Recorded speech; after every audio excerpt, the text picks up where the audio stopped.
Yeah, the vice president, he's been a busy bee of late. He's starting an economic tour today, later in Denver. And it's a multi-city tour. It's how the economy has turned around. And a lot of people read things between the lines that maybe he's positioning himself as a late entrant. It's hard to believe these days you call that being a late entrant in this presidential race.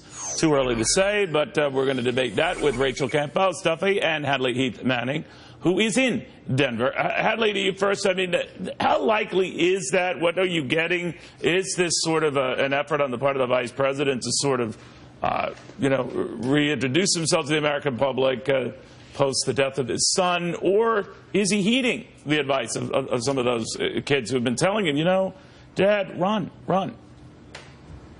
No, I don't think this is the beginning of a Biden run. First of all, he said he won't announce until after summer's over, maybe sometime in September, if he decides to run. But I think that's a bad idea.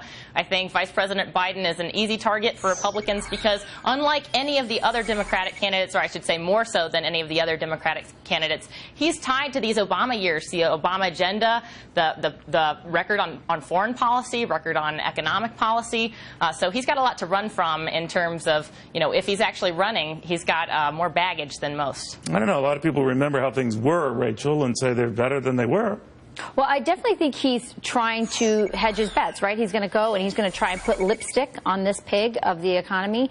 And it's really not that pig of an economy. Well, I mean, when you think of where we were, I'm not casting a Democratic or Republican. But let's talk about, he's got to hold this Obama coalition together, and that's single women, minorities, young people. These people are doing worse than they were before Obama came into office. But a lot of them are very passionate, the ones who were very early passionate for Obama. And he was the one who led the president on gay rights and all that. 2.5 million more Hispanics living in poverty.